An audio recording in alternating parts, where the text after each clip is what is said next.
O áudio que vocês vão ouvir agora é parte do podcast Xadrez Herbal. Caso vocês queiram ouvir mais sobre esse assunto e outros temas de política internacional, é só ir em xadrezherbal.com. Bem, passemos agora para o cheque, no qual daremos um giro de leste a oeste do velho continente.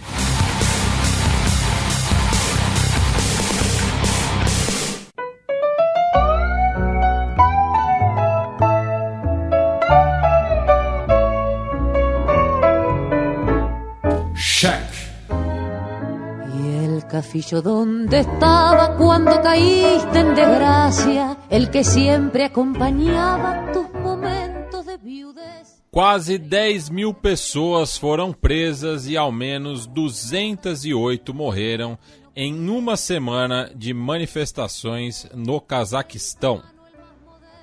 Pois é, esse foi talvez, né, a principal notícia, né, desse início de ano.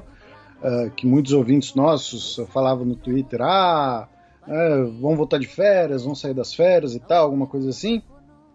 E vamos tentar, então, explicar para os nossos ouvintes um pouco o que aconteceu, embora, né, nessa altura do campeonato já seja, entre aspas, um pouco notícia velha, já que já tem aí 10 dias, né, que os protestos começaram a ser completamente sufocados e já tem 2 dias que as forças estrangeiras que entraram no Cazaquistão já saíram, né?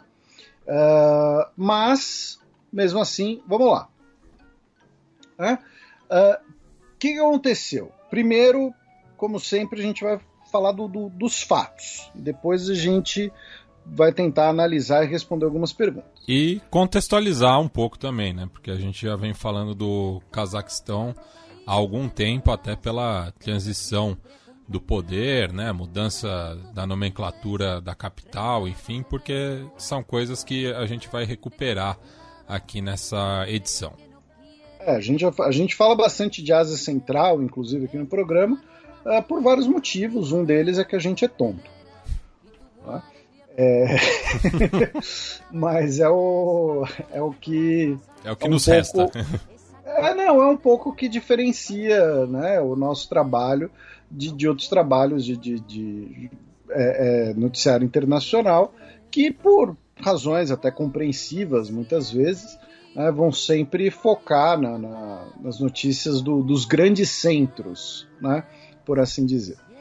Mas, no final do ano, na virada do ano, o governo cazaque anunciou que o preço, né, do gás natural não teria mais o subsídio estatal sobre esse preço, tá? E o preço basicamente dobrou. E isso gerou, né, foi o catalisador, mas foi o catalisador dos protestos iniciais por conta, né, de quando você tem um impacto, né, no preço dos combustíveis. No caso, a gente está falando de gás natural, mas que também serve como combustível. Você tem uma escalada total no custo de vida das pessoas, custo de energia, aquecimento.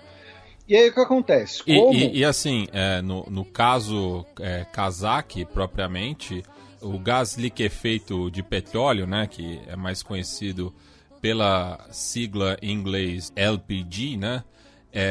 O governo estima que de 70% a 90% dos veículos do país são abastecidos com esse tipo de combustível, né? Então, não é apenas, né, por uma questão de uso doméstico, mas também veicular, né? E a gente sempre alerta para isso, né, de que quando mexe no preço do combustível, que tem um impacto no transporte, né, isso acaba aumentando o custo de vida como um todo, né? Os protestos no Equador, ainda no então governo Lenín Moreno, né, que declarou estado de sítio, também foi por um pacote de reajuste que também incidia no combustível, né? Então, mexe no bolso das pessoas, mesmo aquelas que não tenham automóvel próprio. Exatamente. esse efeito dominó. E aí entra uma coisa interessante, que a gente até conversou aqui fora da gravação, que é e as coisas, né, começam a se relacionar. A gente vai, né, para o nosso ouvinte, vamos com calma, a gente vai desenhando, depois ele vai ver como tudo vai se unir, todos os pontos vão fechar. O Cazaquistão, até março de 2019, foi governado por apenas uma pessoa, Nursultan Nazarbayev, que assume em abril de 90, logo com a independência do país, o fim da União Soviética, ainda antes do fim da União Soviética. Ele, inclusive, foi um dos arquitetos da comunidade dos Estados Independentes. E ele renunciou, ele começou o processo de transição no início de 2019, quando ele se retira como presidente, vira presidente do Conselho de Segurança do Cazaquistão, que ainda era uma posição influente. A gente comentou aqui, como você até, né, lembrou, a gente comentou da mudança do nome, né, da capital do país, em sua homenagem, né, para Nur-Sultan, né, ele que essa questão de pai da nação, pai do Cazaquistão contemporâneo, digamos assim. E um dos motivos que levou a essa transição no início de 2019 foi porque lá naquela ocasião, o governo do Nur-Sultan anunciou que iniciaria um processo de abertura, de liberalização do preço do gás, que sempre foi indexado, sempre foi subsidiado pelo Estado, e passaria a seguir, então, o preço, o valor de mercado, no início de 2019. No pregão eletrônico, né? Estaria ligado justamente ao mercado internacional, né? Lembrando que o Cazaquistão é um grande exportador, né, do gás natural. E cerca de 70% das suas reservas atualmente são controladas por empresas estrangeiras.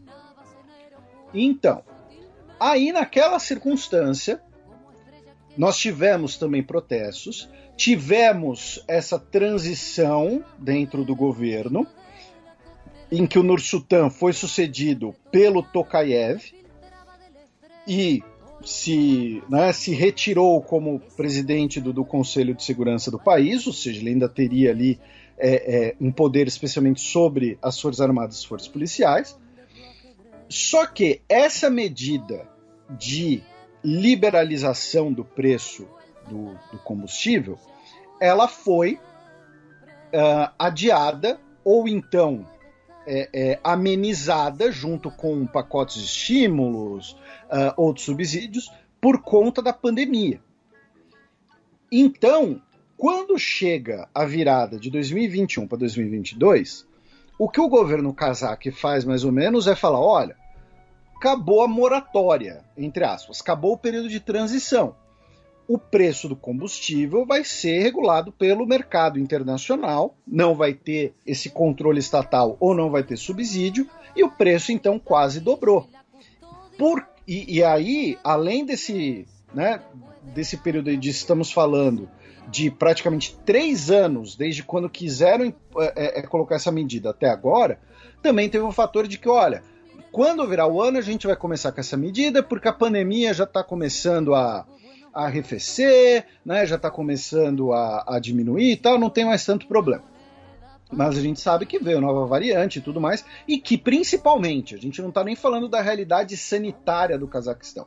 A gente está falando aqui, né, de que a economia mundial, o ritmo econômico mundial ainda não se recuperou, não voltou a ser o que era. E como você lembrou muito bem, Matias, o Cazaquistão, ele é um país que une algumas características muito curiosas. Uma delas é que ele é o maior país, né, incrustado do mundo, ou seja, o maior país sem litoral, sem um litoral oceânico, melhor dizendo. Porque tá ali no Mar de Aral, né? Não, no Mar Cáspio. No Mar Cáspio, é verdade. Porque é banhado pelo Mar Cáspio, né? Mas que tá desaparecendo também. E o Mar Cáspio é um lago gigante, de certo modo, né? A gente até comentou aqui essa discussão sobre se o Mar Cáspio é um mar ou é um lago. Enfim, tem uma densidade populacional muito pequena, tem uma população bastante reduzida, tá? A população inteira do Cazaquistão, que é um dos maiores países do mundo, é menor do que a população da Grande São Paulo. Pra vocês terem uma ideia. É uma densidade de menos de 5 habitantes por quilômetro quadrado. E é um solo riquíssimo. É um país rico em gás natural, é um país muito rico em urânio, é um país que, enfim, você tem uma série de reservas minerais muito valiosas no país, desde o período do Império Russo, né? O Cazaquistão é um local importante de mineração. Então, qual é parte do sentimento dessa população? E também, pensando no período soviético, tinha o cosmódromo de Baikonur, né? Por conta da posição estratégica do Cazaquistão. Acabava sendo o mais próximo do Equador que dava para ser dentro da União Soviética, quase, né? Tirando os países mais fronteiriços, né? Então, e Baikonur é propriedade russa até hoje, a gente vai até mencionar Baikonur. Mas então, e aí o que acontece? Para a população, você tem então pandemia, a pandemia vai ter sempre, né, um prejuízo econômico, porque a economia mundial foi afetada. Então, novamente, independente da realidade sanitária do Cazaquistão, a economia cazaque é afetada. Então você tem uma economia afetada, você tem um período de transição de um governo autoritário que era baseado ali num culto de personalidade do Nur-Sultan se encerrando, começando esse período de transição. E aí o preço do combustível praticamente dobra do dia para a noite. Muita gente, compreensivelmente, então fica pé da vida.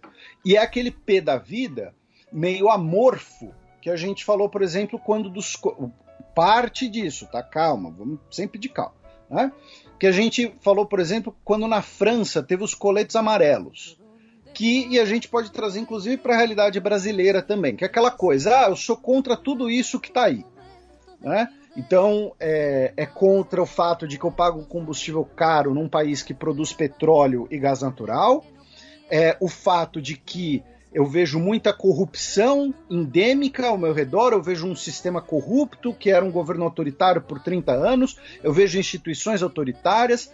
O Cazaquistão é um país que, assim como a Rússia e como a Ucrânia, no período pós-soviético, foram países que, entre aspas, produziram muitos milionários e bilionários, embora os índices socioeconômicos não tenham sido tão influenciados assim.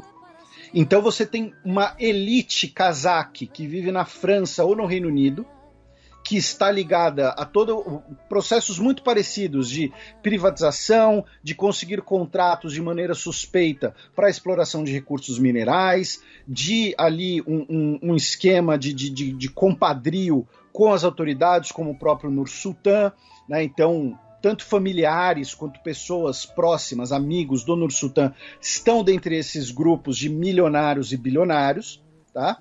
Então, você tem parte da população, especialmente os jovens, né? E aí às vezes parece repetitivo a gente falar isso, mas é um processo que ocorreu em certa maneira em vários dos países soviéticos e também em outros países que sofreram economicamente nos últimos anos. Repito, a gente falou de coletes amarelos, dá para trazer isso também para a realidade brasileira, essa coisa do sou contra tudo isso que tá aí, né?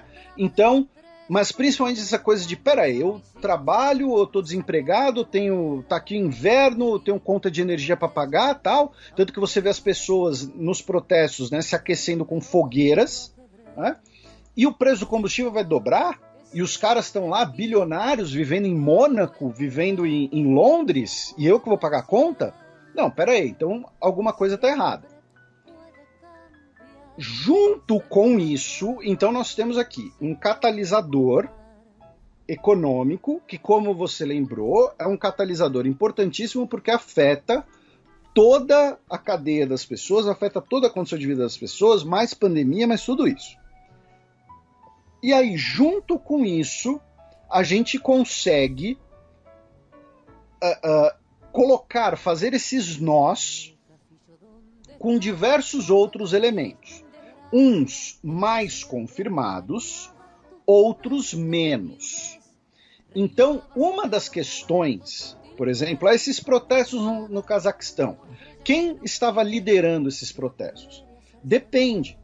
Você tem regiões no Cazaquistão que são regiões, por exemplo, as regiões polos produtores de petróleo ali ao redor do Mar Cáspio, que tem... Principalmente Mandistal, que fica ao sudoeste do país. Que tem uma tradição, que tem movimentos sindicais muito fortes. Por outro lado, dentro das cidades grandes, como Almaty, que é a maior cidade, né, do Cazaquistão, e a capital Nur-Sultan... E Almaty, que seria o centro financeiro, que daí está no sudeste do país, né, e Nur-Sultan, a antiga Astana, no norte, mais próxima da fronteira com a Rússia, justamente. Então tem essa clivagem regional aí, né? Não chega a ser étnica, mas tem diferenças regionais. Isso. Então, nessas regiões, você já vai ter, por exemplo, grupos mais nacionalistas à direita. Você já vai ter grupos urbanos, grupos mais urbanos, melhor dizendo, na articulação urbana. Então, você teve vários tipos de grupos realizando até porque protestos. É importante lembrar que boa parte do país é deserto, né? É uma região bastante inóspita, né? E aí você vai ter, por exemplo, claro que isso não vai ser, não vai ter o camarada com a carteirinha, né? Mas você vai ter, por exemplo, o crime organizado fazendo parte dos protestos nessas cidades maiores. Tá? Elementos ligados ao crime organizado, à máfia, a tráfico, todo esse tipo de coisa. Você também vai ter denúncias, pelo menos, nós tivemos denúncias de que parte desses bilionários cazaques, que muitos têm até pretensões políticas, né, de terem contratado pessoas, de terem colocado pessoas na rua, terem formado grupos para terem a sua própria agenda. Né? Uma dessas denúncias, por exemplo, e repito, são denúncias, se são verdade ou não, eu não sei. Tá? Estou colocando que são denúncias, mas uma dessas figuras é um bilionário chamado Mukhtar Ablyazov, que ele mora na França e principalmente ele não pode sair da França, tá? Porque ele pode ser preso porque o Cazaquistão, a Rússia e o Reino Unido querem a prisão dele, tá? Ele foi ministro de energia. Ele se considera líder de um dos principais movimentos de oposição e, repito, ele tem muita grana em algum lugar. E, dentre os motivos de quererem a prisão dele, é que ele teria desviado até 6 bilhões de dólares em suas operações bancárias e também no processo de privatização da antiga empresa, da rede de fornecimento de energia elétrica Kazakh, da antiga estatal de energia elétrica. Então, veja, quando a gente falou dos bilionários, né, russos, ucranianos, está um processo muito parecido. Né? Esfacelamento da União Soviética, você tem ali uma liquidação muito suspeita de estatais com muitos bens dentro delas, com contratos muito poupudos, repito, muita riqueza mineral a ser extraída. Então, o que a gente está falando aqui, os protestos no Cazaquistão foram da oposição que mora no Ocidente para derrubar o governo? Também. Foram de criminosos? Também. Foram de pessoas comuns de saco cheio? Também. Foram de sindicatos que trabalham diretamente com a exploração de petróleo e de gás natural e que sofrem, não veem a sua vida melhorar enquanto o topo da pirâmide acumula dinheiro e vai morar em Mônaco? Também. Então, quem falar para o nosso ouvinte, se o nosso ouvinte lê em algum lugar que os protestos no Cazaquistão foram monolíticos, foram unidos, foram todos em torno de uma bandeira, ou teve apenas um ator, olha, foi uma intervenção imperialista estrangeira, foi um movimento sindical organizado, foi um movimento criminoso, tal, tá simplório, porque, como o próprio Matias lembrou, a gente está falando de regiões, inclusive, distantes uma das outras, num país enorme e num país com uma densidade populacional baixíssima. Tá? Então, o pessoal, as queixas dos moradores de Almaty vão ser diferentes das queixas dos moradores de Zanaozen, que vão ser diferentes das queixas do morador de Nur-Sultan e por aí vai. Então, todos esses grupos de pessoas passaram a, em algum momento, fazer parte desses protestos, desde manifestações pacíficas até manifestações mais violentas. E aí foram algumas das imagens que os nossos ouvintes compartilharam e viram, tal, né, de, por exemplo, a prefeitura de Almaty foi incendiada, o palácio foi completamente incendiado. A gente, nos vídeos, vê troca de tiro, mas não é troca de tiro de pistola, a gente está ouvindo rajada nos vídeos, rajada entre polícia e manifestante, né? Nós tivemos pelo menos 19 integrantes das forças de segurança cazaques mortos, tá? Daqui a pouco a gente vai falar um pouco mais sobre mortes e tudo mais. Então, a origem dos protestos está nessa situação econômica que vem se deteriorando faz tempo, porque, como a gente lembrou aqui, né, o Matias lembrou, só essa questão do gás ela já remete a 3 anos atrás, tá? Mas a gente teve protestos em 2018, teve protestos durante a década de 2010, a gente teve protestos no final da década de 1990, tá? Por conta disso, de você ter um país que a economia cazaque cresceu muito nos últimos 30 anos, você teve essa produção, né, como disse, entre aspas, de bilionários e milionários, mas os índices socioeconômicos continuam muito parecidos. E a percepção é generalizada de corrupção, né, de que para ir para frente tem corrupção, que os contratos vão ser atribuídos por compadrio, porque é amigo do poder, quem não é. E aí tem um outro elemento que eu acho importante da gente colocar aqui, que pouquíssimas mídias colocaram, tá? A gente acabou colocando análise antes dos fatos, né? Mas tudo bem, depois a gente complementa, né? Mas que foi o seguinte: o ex-chefe da inteligência cazaque, tá? O Karim Massimov, ele foi preso sob acusação de traição no sábado, dia 8. O Karim Massimov, ele foi, além de líder da inteligência, ele também ocupou diversos outros cargos na administração, ele foi 2 vezes primeiro-ministro durante a presidência do Nur-Sultan, e ele era considerado uma pessoa muito próxima do Nur-Sultan. Então, também é interessante a gente colocar que estamos falando de um país que tem 30 anos de idade como independente, na sua, né, o estado contemporâneo do Cazaquistão, foi governado, né, pelo Nur-Sultan Nazarbayev, que nomeou o sucessor dele, que foi o Tokayev. O Tokayev era o chefe da diplomacia, tá, cazaque. Ele foi inclusive um dos condutores do processo de desarmamento nuclear do Cazaquistão. Porque quando a União Soviética se dissolve, Belarus, Ucrânia e Cazaquistão também herdaram parte do arsenal nuclear soviético. Tá?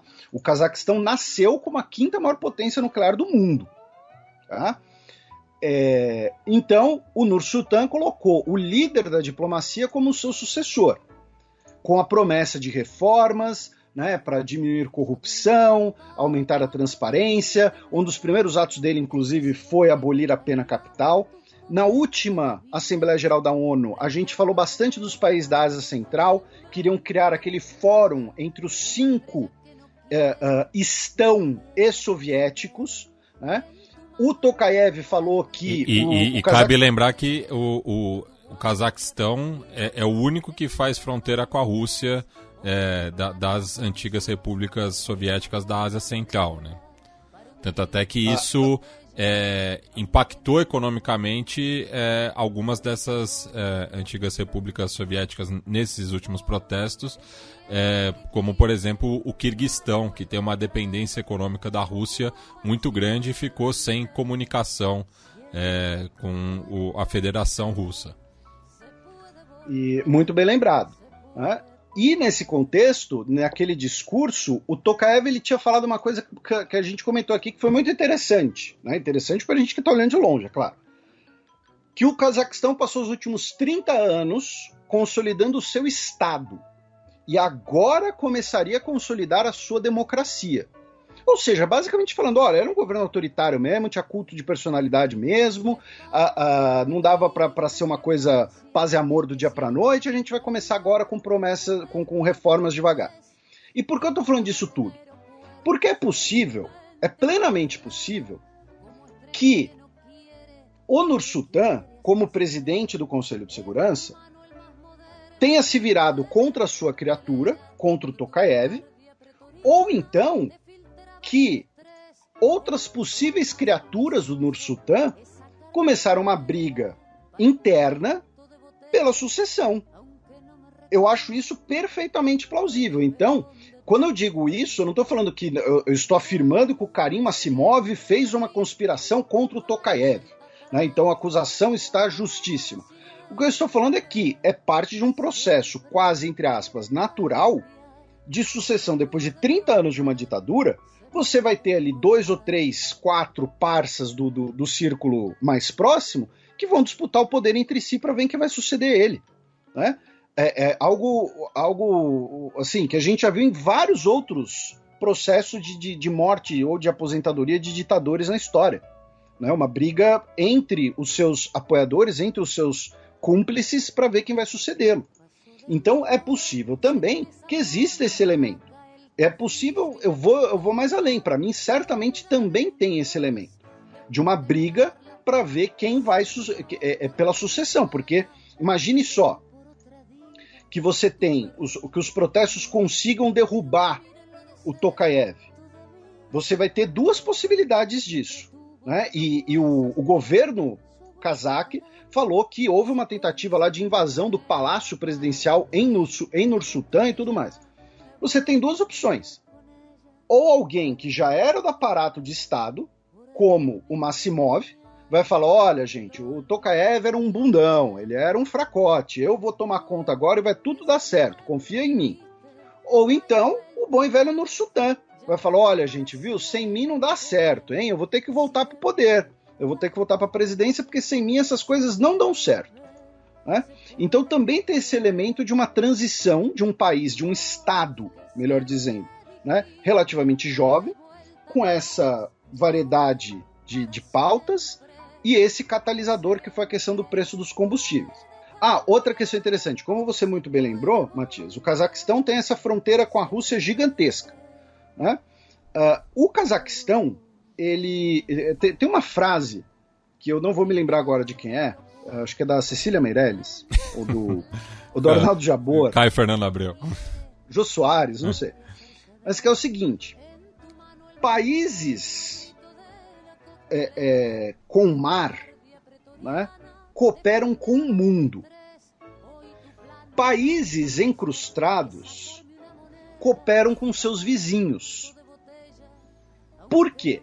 Porque o comércio que o Cazaquistão vai fazer, ele vai ser principalmente por terra, obviamente.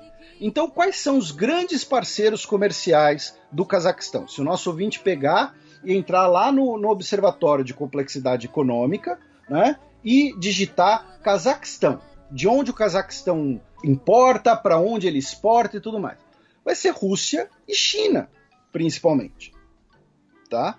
Por quê? Porque é um país incrustado, ele vai fazer mais comércio com os seus vizinhos, é uma realidade geográfica. Não é um determinismo geográfico, é a realidade geográfica. O Cazaquistão pode tentar contornar isso de algumas maneiras? Pode, sem dúvida nenhuma. Mas não tem muito como sair disso. E tem uma curiosidade geográfica que o Cazaquistão não tem uma fronteira com a Mongólia por questão de poucos quilômetros. Porque se você pensar ali no mapa da Ásia Central, você tem a Rússia, né, ao norte, o Cazaquistão ao sul, a Mongólia ao leste, só que você tem um pedaço da China muito pequeno que divide o Cazaquistão da Mongólia. E daí tem um pequeno ponto de fronteira sino-russa que separa, né, o Cazaquistão da Mongólia. Então, olha só, meu caro Matias, quando a gente vai lá, né, no Observatório de Complexidade Econômica, a gente vê que as exportações cazaques, 25% delas são para China e Rússia, tá? Outros 12% são para a Itália. Mas por quê? Porque empresas italianas exploram petróleo no Cazaquistão, tá? O comércio entre Cazaquistão e Estados Unidos, por exemplo, corresponde a menos de 2% das exportações cazaques. Se a gente vai para as importações, mais da metade das importações cazaques vem de China e Rússia. Tá? Então, por conta dessa questão de ser um país incrustado, sem um porto oceânico, ou seja, sem uma ampla rede comercial, você vai ter uma influência muito maior, interesses muito maiores desses países vizinhos. E aí, por que eu estou citando isso? Porque nessa coisa de os protestos foram parte de elites pró-Ocidente, alguma coisa assim, pode até ser, você pode até suspeitar disso, mas o Cazaquistão ele é uma peça importantíssima para a nova Rota da Seda chinesa, por conta da sua posição geográfica, e não tem como do dia para a noite o Cazaquistão ser um grande parceiro, por exemplo, da União Europeia, ou muito menos dos Estados Unidos. Então você pode olhar e falar, mas os protestos podem ter sido incentivados por países estrangeiros, por potências estrangeiras, para ser uma pedra no sapato da China e da Rússia. Pode até ser, gente, mas isso é subestimar as pessoas, tratar as pessoas como idiotas, porque muitas dessas pessoas que foram para as ruas foram, novamente, por conta do preço dos combustíveis, por conta da crise econômica, por conta de 30 anos de autoritarismo, por conta da falta das reformas democráticas que foram tão prometidas em 2019 e que foram colocadas todas, né, em suspenso com a justificativa da pandemia, né? Então, tem toda essa frustração também das pessoas. A pandemia deixa todo mundo frustrado. É uma ótima palavra para a pandemia. Está todo mundo com a sensação de que são 2 anos aí em suspenso. E isso serve também para, olha, vou assumir aqui e fazer várias reformas políticas. Putz, gente, não vai dar para fazer as reformas agora, porque a economia está ruim, porque tem a pandemia, não pode liberar todo mundo, inclusive se aglomerar na rua aí, e por aí vai. Então, tem todo um contexto muito mais amplo, e dizer apenas que o que está ocorrendo no Cazaquistão, uma tentativa dos Estados Unidos ou da União Europeia de criar uma revolução colorida na vizinhança russa, é um pouco, novamente, eu digo, subestimar um pouco as pessoas cazaques e também subestimar a própria realidade cazaque. Porque não é como o caso da Ucrânia ou dos países bálticos, que estão literalmente do lado da União Europeia, que você tem relações comerciais, que você tem interesses muito fortes. O Cazaquistão, a realidade dele é ser um país gigantesco incrustado entre China, Rússia e as outras repúblicas da Ásia Central, os outros estão da Ásia Central. Mas, enfim, novamente, pode ter tido essa participação, especialmente ver esses bilionários cazaques que moram na Europa Ocidental? Sim. Ligados a crime organizado e tudo mais? Sim. Mas achar que é tudo fruto de uma grande conspiração, como se não tivesse aumento de combustíveis ou não tivesse toda essa outra realidade cazaque em torno, repito, é subestimar um pouco as pessoas. Aí, como a gente inverteu a ordem, né, vamos agora passar um pouco para os fatos.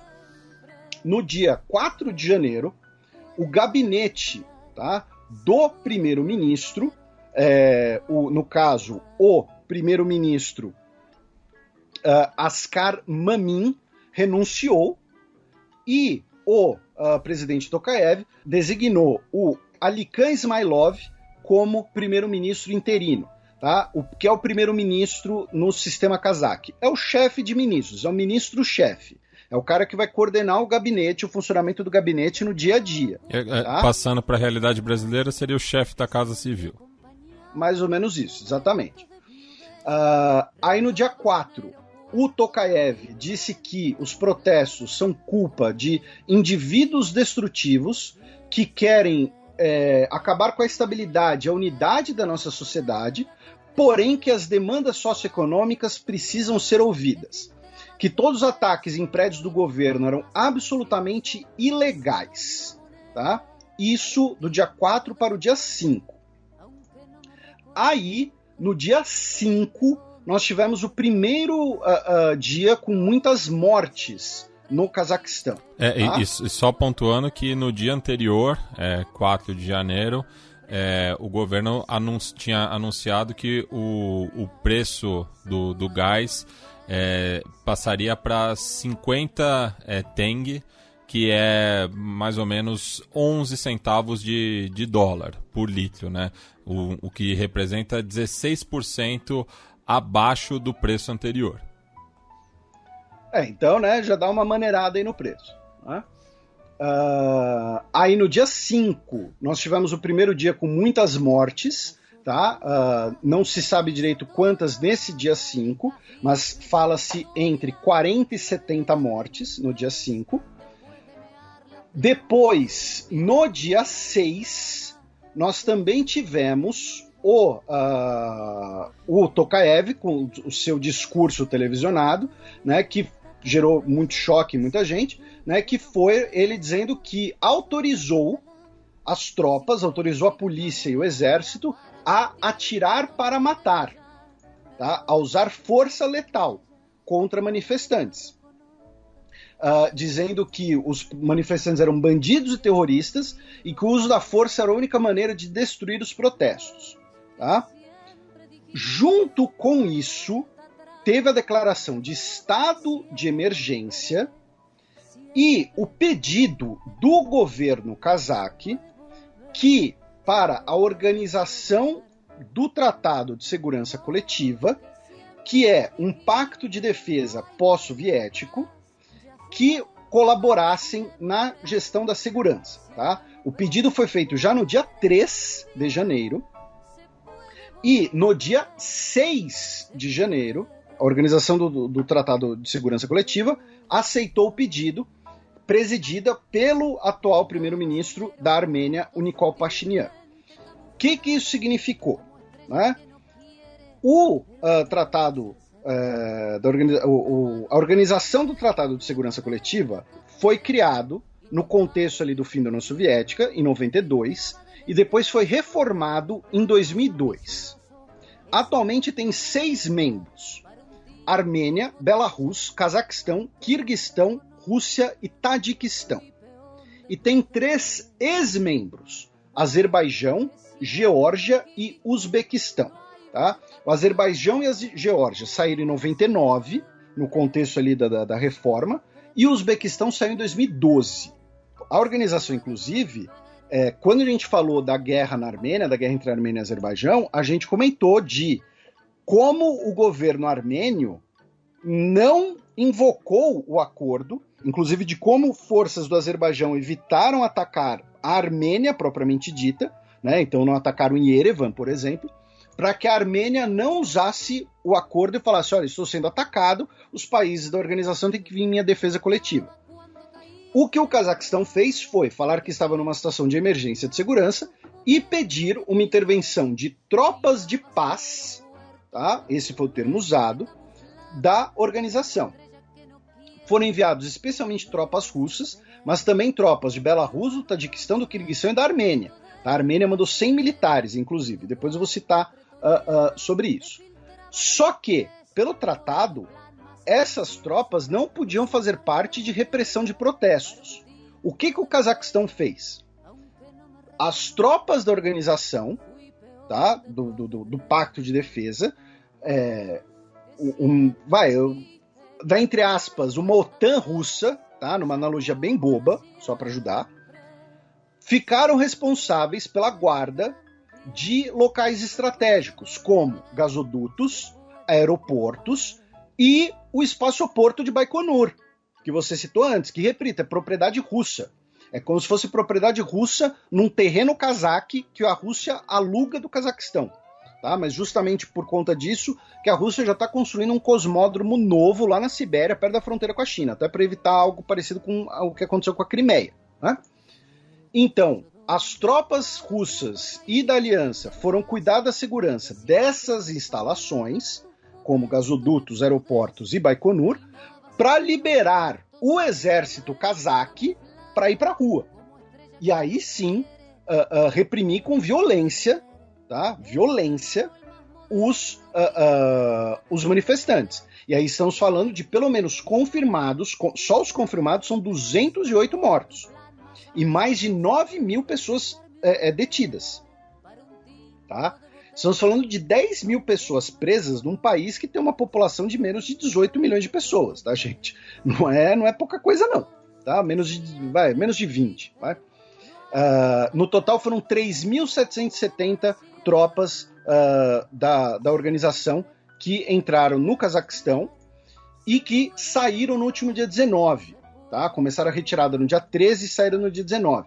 Inclusive, nesse período, teve até uma provocação, né, pelo Antony Blinken, o secretário de Estado dos Estados Unidos, dizendo que o Cazaquistão vai descobrir da pior maneira que quando tropas russas entram no seu país, eles demoram a sair, né?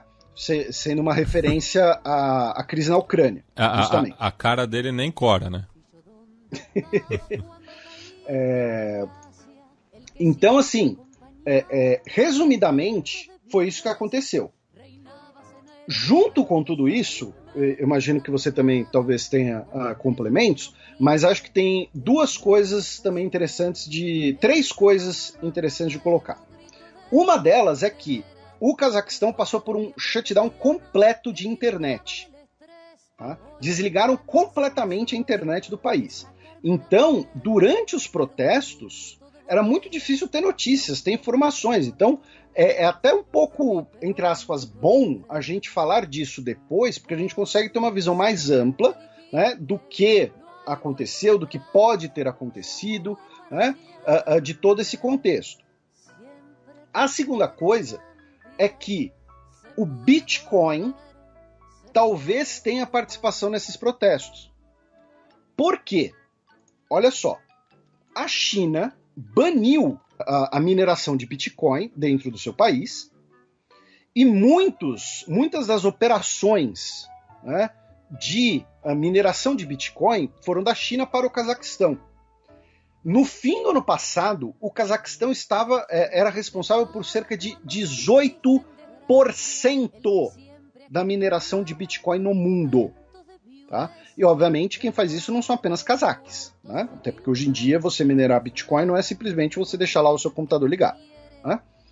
Então, é possível que esse deslocamento das operações de Bitcoin da China para o Cazaquistão tenha feito subir o consumo de energia no Cazaquistão, e o Bitcoin consome muita energia elétrica, que consequentemente contribuiu, melhor dizendo, para a decisão de retomar a reforma do preço, para uma situação de escassez, ainda mais num cenário de pandemia. Então, veja, ainda pode ter esse ingrediente.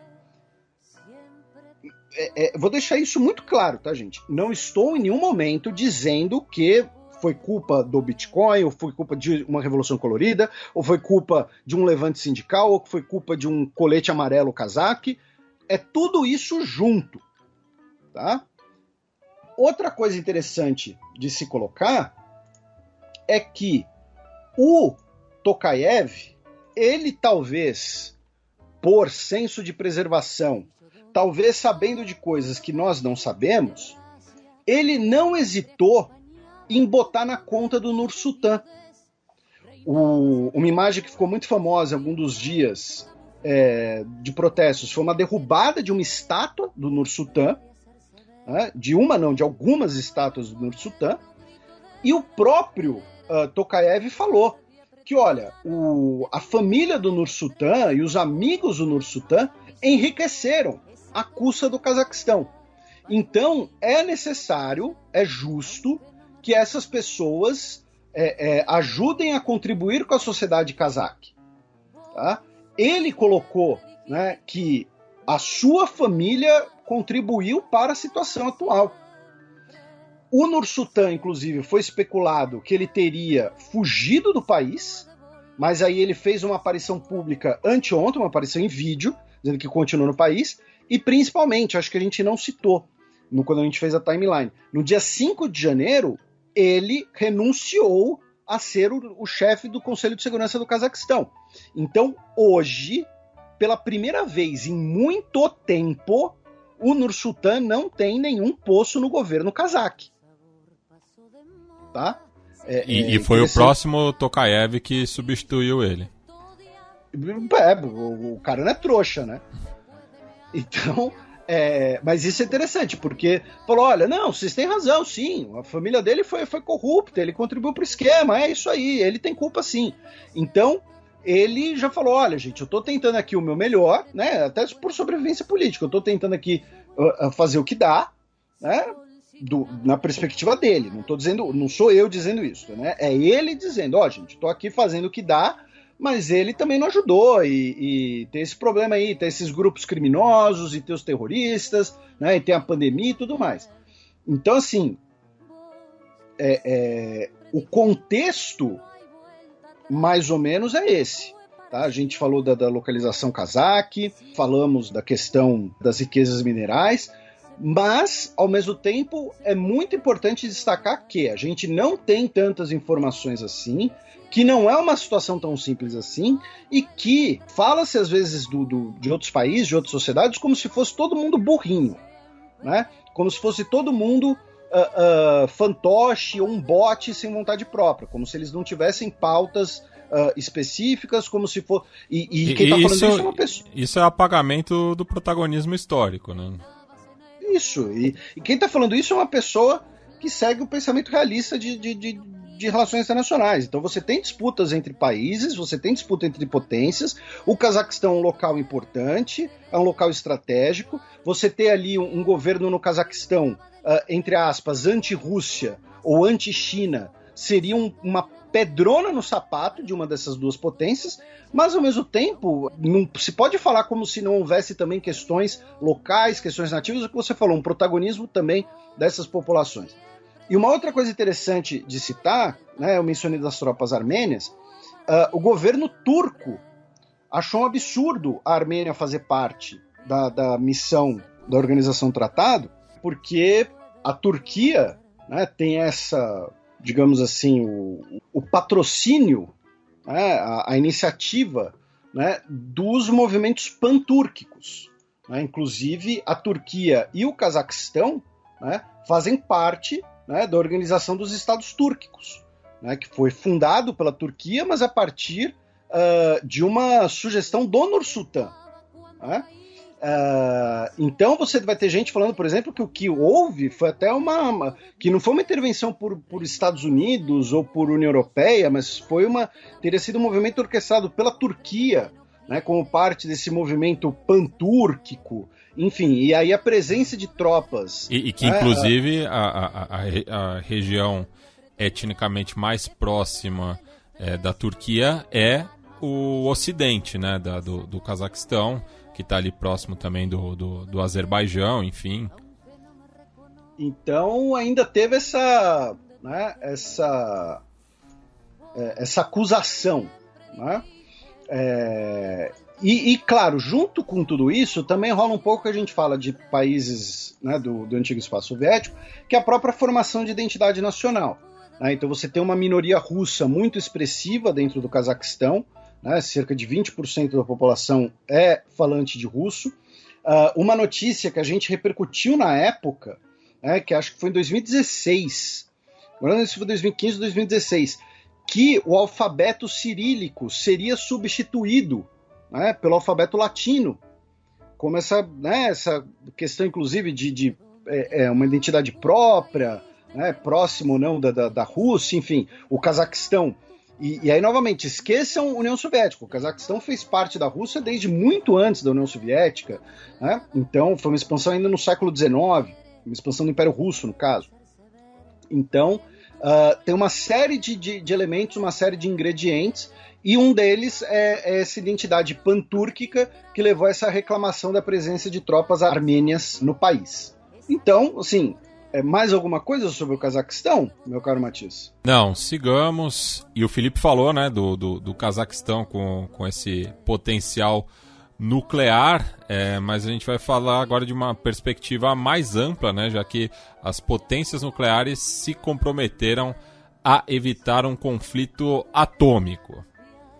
Pois é, eu achei isso, né, isso foi muito curioso, né, porque no início do ano, né, dia 3 de janeiro, enquanto estavam rolando, né, os protestos no Cazaquistão, mais toda a questão na fronteira da Ucrânia e com a Rússia e tudo mais, as 5 potências, né, do Conselho de Segurança da ONU lançaram, né, um comunicado conjunto para se comprometendo a evitar a disseminação de armas atômicas e um possível conflito nuclear e um compromisso por um futuro mais seguro em relação às armas nucleares.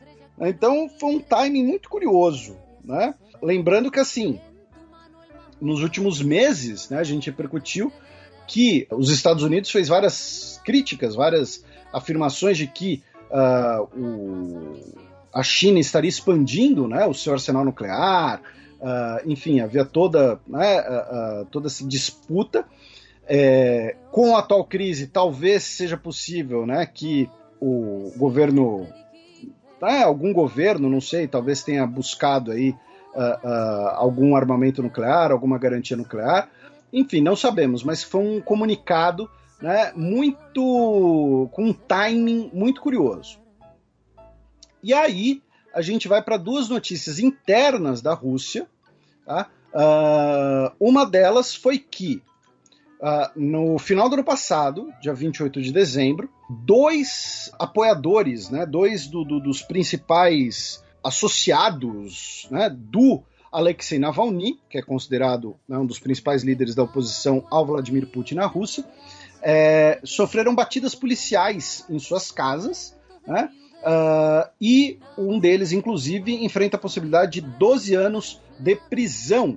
Tá? Um deles se chama Leonid Volkov, tá?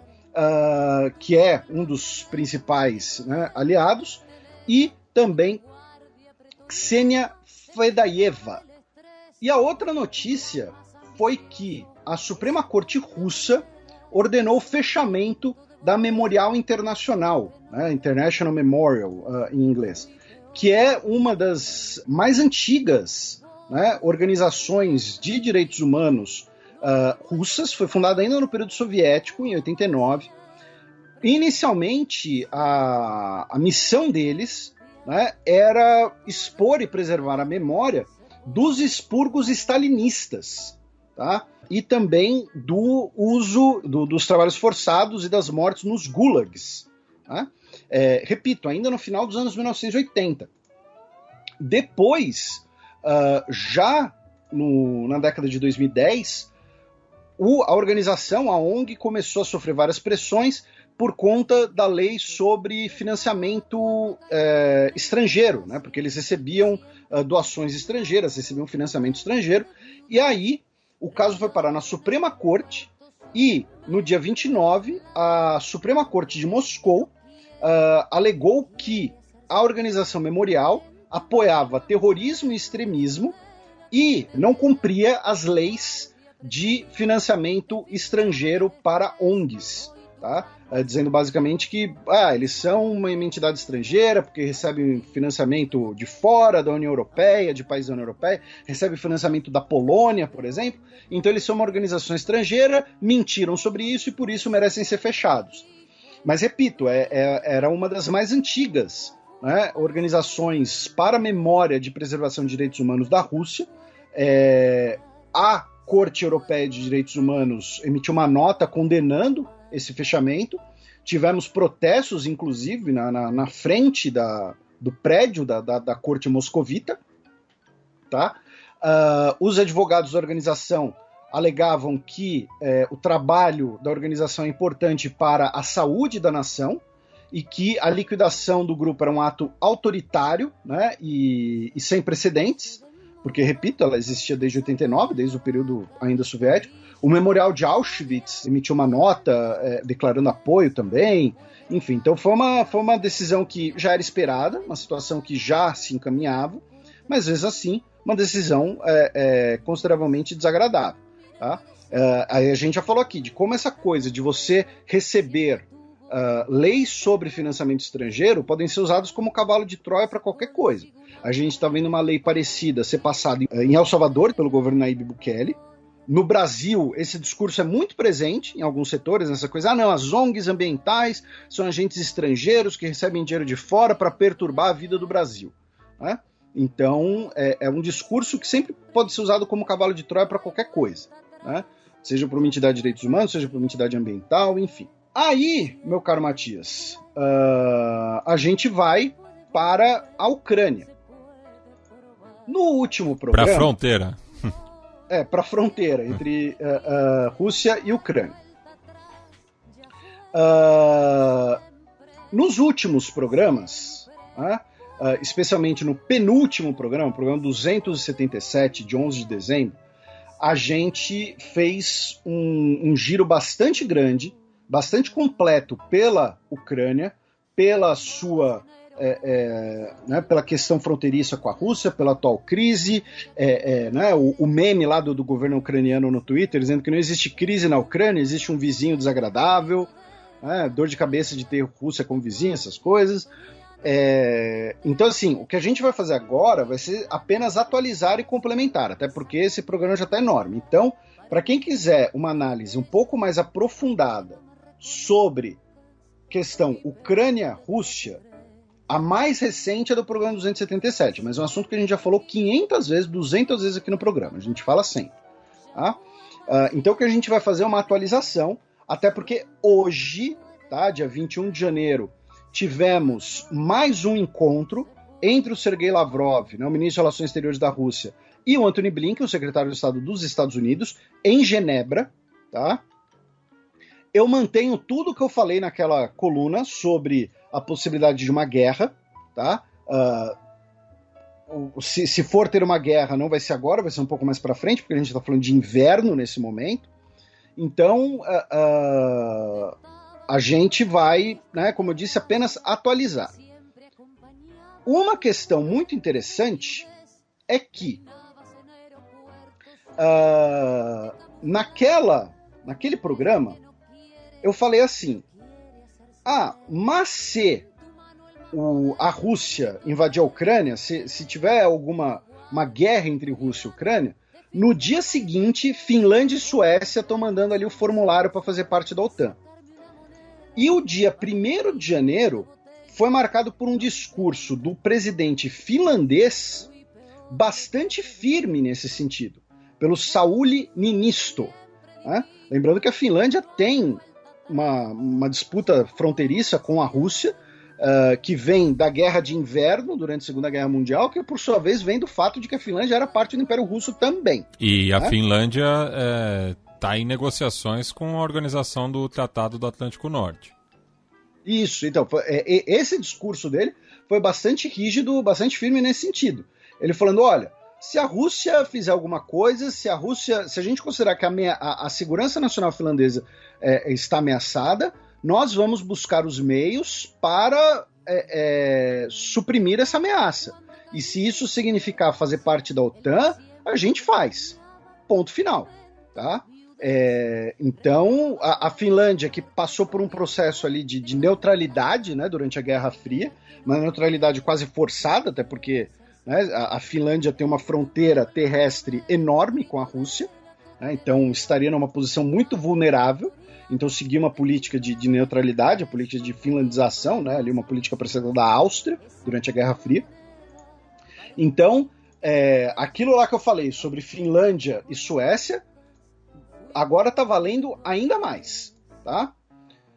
Final do ano passado, 30 de dezembro, Biden e Putin bateram um fio, trocaram uma ideia por telefone, teriam cada um feito seus alertas sobre as suas linhas vermelhas, né? Sobre o que cada um deseja, sobre o que cada um espera do outro. Depois começaram uma série de rodadas de negociações em Genebra, tá? Primeiro entre a vice-secretária de Estado dos Estados Unidos, a Wendy Sherman, e o vice-ministro de Relações Exteriores da Rússia, o Sergei Rybakov. Aí depois, né, mais recentemente, com o Antony Blinken e o Sergei Lavrov. O Antony Blinken também viajou para a Ucrânia e para a Alemanha. Na Alemanha ele fez um discurso também bastante firme, bastante rígido, pela garantia, pelo compromisso com a soberania ucraniana. Na Ucrânia, ele se encontrou com o presidente ucraniano, Volodymyr Zelensky, onde também fez garantias similares. A Rússia disse que os Estados Unidos e o Ocidente, que estão fazendo agitações de uma possível guerra na fronteira, tá? Disse que eles não estão fazendo nada e que, se tiver guerra, é por conta de seria uma suposta agressão pelo Ocidente. Aí fica uma briga retórica. Por quê? Porque os Estados Unidos e outros países vão falar: a Rússia está preparando uma operação de bandeira falsa, né, na fronteira, ou seja, os russos realizaram uma operação, por exemplo, uma sabotagem, para responsabilizar os ucranianos, se passando por ucranianos. Aí a Ucrânia, no dia 10 de janeiro, disse que prendeu agentes russos que estavam planejando um ataque em Odessa, né, a cidade portuária ucraniana, talvez hoje a principal cidade portuária ucraniana. Também tivemos, nesse período, a Rússia comentando que, caso armamentos estratégicos sejam colocados na Ucrânia, né, não descartaremos colocarmos armamentos estratégicos em Cuba ou na Venezuela, né, que aí é a situação lá da crise dos mísseis de Cuba de 62. Né, que a gente uma nostalgia lembra. De Guerra Fria, né? Exatamente. Né, que assim, todo mundo conhece a crise dos mísseis de Cuba de 62. O que poucas pessoas sabem ou comentam é que o que originou a crise foi a entrada da Turquia na OTAN. E em 55 foram colocados mísseis estratégicos dos Estados Unidos na Turquia. Né? Ou seja, que você está ali do lado da Crimeia, que na época era a principal base naval soviética. Quando você tem o governo cubano batendo nas portas da União Soviética no começo de 1960, a União Soviética viu aquilo lá como uma chance de ouro de retaliar. Então, vocês colocaram armas na Turquia, a gente vai colocar mísseis em Cuba. E aí, como parte do processo de negociação, foram retirados os mísseis dos dois lugares. Tanto que até hoje, a Turquia é parte da OTAN, mas não tem mísseis dos Estados Unidos na Turquia. As ogivas nucleares americanas presentes na Turquia são ogivas carregadas por aviões, não são mísseis, não são armamentos estratégicos. Tá? Muito curioso, o Senado dos Estados Unidos, no dia 13 de janeiro, não autorizou novas sanções contra o gasoduto, o Nord Stream 2, que liga a Rússia à Alemanha, muito provavelmente por interesses de empresas do ramo, né? Então, né, aquela coisa toda do lobby, né, talvez uma pressãozinha alemã também, mas o Senado dos Estados Unidos não autorizou essas novas sanções. No dia 13, a Rússia anunciou que cortaria relações com os Estados Unidos caso o Vladimir Putin seja alvo de sanções pelos Estados Unidos. Tá? Por quê?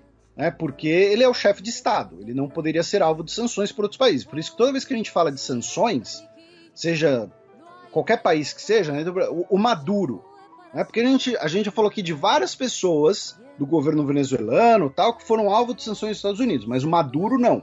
Por quê? Porque o Maduro é o chefe de Estado. Então, pelo costume internacional, você não sanciona um chefe de Estado. Tá? E aí o governo russo falou que se o Putin for alvo de sanções, teria um possível rompimento de relações. Tá? Aí, no dia 14 de janeiro, semana passada, tivemos uma série de cyberataques contra sites e portais do governo ucraniano. A Ucrânia disse que foram hackers ligados a Belarus que realizaram esses ataques, que derrubaram vários dos sites e que teriam, inclusive, também roubado informações ucranianas. Mas vamos lembrar que isso não é a primeira vez que ocorre. Tá? Em 2020, já teve um grande cyberataque contra instituições ucranianas, e a Ucrânia responsabilizou grupos hackers próximos da Rússia, então não é exatamente a primeira vez que isso ocorre. Semana passada, segunda-feira, dia 17, começaram exercícios militares conjuntos entre Belarus e Rússia. E aí muita gente começou a falar da, entre aspas, novidade, né, de que agora a Ucrânia vai poder ser invadida via Belarus. Os nossos ouvintes já sabiam disso, porque naquele programa do final do ano passado a gente comenta que um dos temores da Ucrânia é o fato de estar cercada, né, pela Rússia, porque você tem a fronteira leste, você tem a Crimeia ao sul, você tem Moldova ao oeste, onde você tem o exército russo na Transnistria, e você tem tanto a fronteira ao norte quanto Belarus. E para tropas russas entrarem em Belarus faz parte do acordo de união, não precisa de um exercício militar como desculpa, né, como justificativa. Aí veio também, já nessa semana, tá, algumas novidades em relação a equipamentos militares para a Ucrânia, tá? Que foi uma operação ali, o governo dos Estados Unidos deu um jeitinho, tá, de mandar armamento para a Ucrânia. Que jeitinho é esse? O que acontece? Reino Unido, Lituânia e Estônia estão mandando centenas, talvez milhares, de mísseis antitanque ou anticarro, para quem quiser ser preciosista, né, para a Ucrânia. Por quê? Como parte dessa solidariedade. Mas por que eu falei dos Estados Unidos? Porque esses mísseis são de fabricação dos Estados Unidos e não tem como você exportar um equipamento desse sem autorização do governo dos Estados Unidos. Né? Então, o que o governo dos Estados Unidos fez? Autorizou esses países a fazer essa exportação de equipamentos que já estavam, né, à disposição, né, já estavam com pronta entrega, por assim dizer. Mais curioso ainda é que, em dezembro, os Estados Unidos vendeu mísseis antitanque para a Lituânia, e como a Lituânia é um país da OTAN, ela tem muito menos burocracias para receber armamentos do que a Ucrânia. Se o governo dos Estados Unidos quiser vender armamentos para a Ucrânia, aí tem que passar por uma burocracia muito diferente no Senado, né, do que você vender por um país da OTAN. E em dezembro também, o governo Biden mandou $200 milhões de auxílio de defesa para a Ucrânia, via uma decisão executiva. Então, que é quase o mesmo valor do contrato de venda de mísseis para a Lituânia. Então é basicamente uma grande triangulação. Por quê? Porque os Estados Unidos fornecer armamentos diretamente para a Ucrânia, primeiro, vai ter mais burocracia, e segundo, pode enfrentar protestos russos. E os Estados Unidos, por mais que todo mundo queira, né, ache que é uma guerra, que guerra é videogame, alguma coisa assim, os Estados Unidos não pode se dar o luxo de romper completamente a sua cooperação militar com Moscou, porque é o único acordo de controle de armamentos nucleares vigente para os Estados Unidos. Porque são os dois arsenais que se equivalem, então eles fiscalizam um ao outro. Então, e aí junto com isso você ainda tem a desculpa que foi dito, por exemplo, pelo secretário de Defesa do Reino Unido, né, de que não são armamentos estratégicos, são armas de curto alcance e defensivas. Então você manda armamentos que têm uma boa relação custo-benefício, via os seus aliados, triangulando, né? Você autoriza a exportação e você mesmo manda o dinheiro da compra, né? Você está comprando de si mesmo, aquele episódio do Chaves na banquinha de suco. Né? Então, e você não se compromete. Então os Estados Unidos fez essa grande triangulação para conseguir fornecer armamentos para a Ucrânia. Para quê? Para deixar uma eventual invasão mais custosa. Porque você tem um míssil que custa $175 mil, que pode destruir um tanque que custa 3 milhões.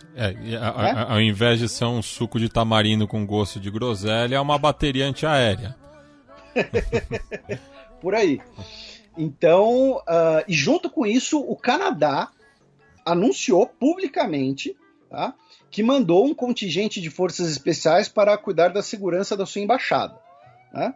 E claro, o pessoal que pode virar, né, consultor militar rapidinho, né, caso necessário, já que é um país da OTAN. Outra notícia interessante é que o Petro Poroshenko, o ex-presidente ucraniano, né, que é acusado, né, de ser pró-Rússia, né, dentro da Ucrânia, né, acusado de ser um fantoche da Rússia, vamos colocar a acusação que ele sofre, né, mais claramente, ele anunciou que voltaria para a Ucrânia, mesmo com o pedido de prisão dele, né, ele enfrenta acusações sobre corrupção, sobre traição, inclusive, e ele dizendo que vai voltar para a Ucrânia para colaborar com a paz no seu país, né? Então, assim, eu não sei se é uma viagem do ego dele, ele achando que ele vai resolver alguma coisa, né? Ele, inclusive, foi recebido no aeroporto por pessoas e tal, ou então se ele está sendo uma espécie ali, né, de enviado clandestino para conversas entre Rússia e Ucrânia, né? Se ele vai ser ali o mediador, né? Ele que a gente falou várias vezes, que era o dono, né, daquela empresa de doces, ele era o rei do chocolate, né? Tava no Panama Papers e tudo mais, né? Então, né, novamente, ele é mais um daqueles bilionários, né, formados pós-fim da União Soviética, ele que perdeu a eleição para o Zelensky em 2019 também. Vamos fazer essa outra lembrança. Outra notícia interessante sobre, né, negociações e visitas e tudo mais é que o Erdogan, presidente da Turquia, presidente barra sultão, o Erdogan, vai visitar Kiev. E ele já havia se colocado como um possível mediador da situação. A gente fala isso naquele programa, né? Então agora, por uma grande coincidência, ele vai visitar Kiev. Ele que tem o zap do Putin ali no favoritos, né? Ele tem bastante contato com o Putin, é um país da OTAN, mas que está com as relações meio estremecidas, então certamente ele vai tentar ali também cumprir esse papel de mediador. Ele que inclusive estava em conversas com o Pashinyan também, né? Mostrando aí uma nova versão do Erdogan. Erdogan, paz e amor. E o Macron comentou que é necessário que a União Europeia tenha o seu próprio diálogo com a Rússia. Basicamente falando, olha, os interesses dos Estados Unidos interferem na OTAN, que por sua vez não são os mesmos interesses da Europa. Até porque, se ocorrer alguma coisa, alguma crise, a Europa vai pagar um preço muito maior do que os Estados Unidos, que está lá longe, que não vai ter o seu suprimento de gás fechado, né?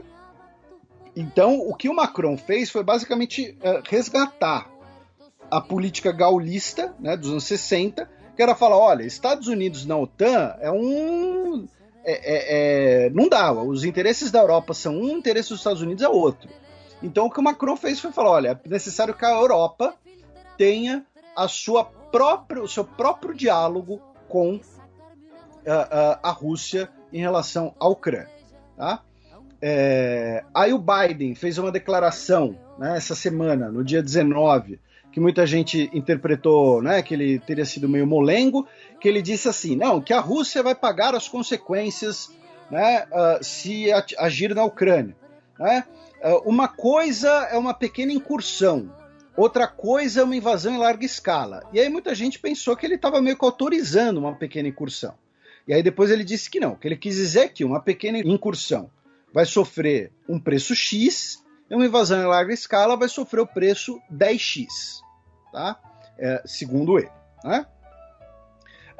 Aí tivemos, né, troca ali de carinhos, né, troca de acusações, de insinuações. O Zelensky disse também que a Ucrânia está pronta para se defender, se necessário, né, e que seu país não vai... Né, seu país está em guerra desde 2014 e tudo mais.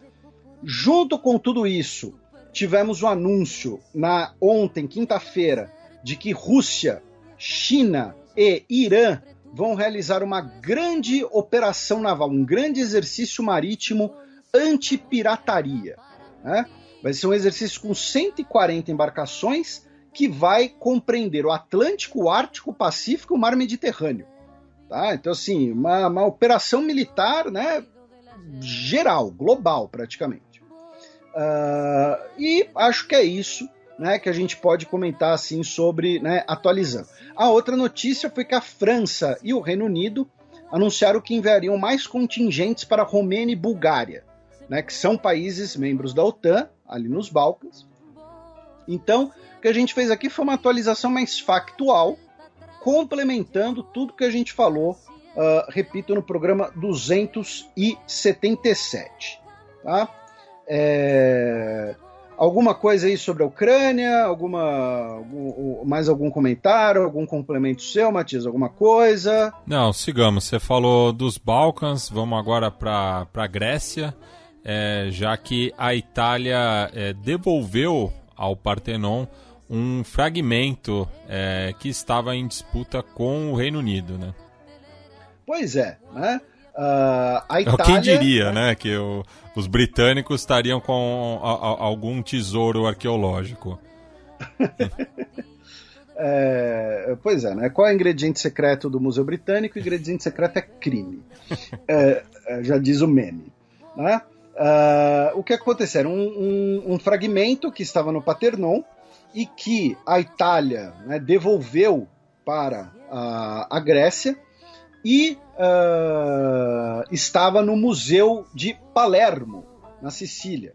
E inicialmente havia sido comprado pela Universidade de Palermo da viúva do Robert Fagan, que foi o cônsul britânico para Sicília e Malta no início do século XIX. Tá?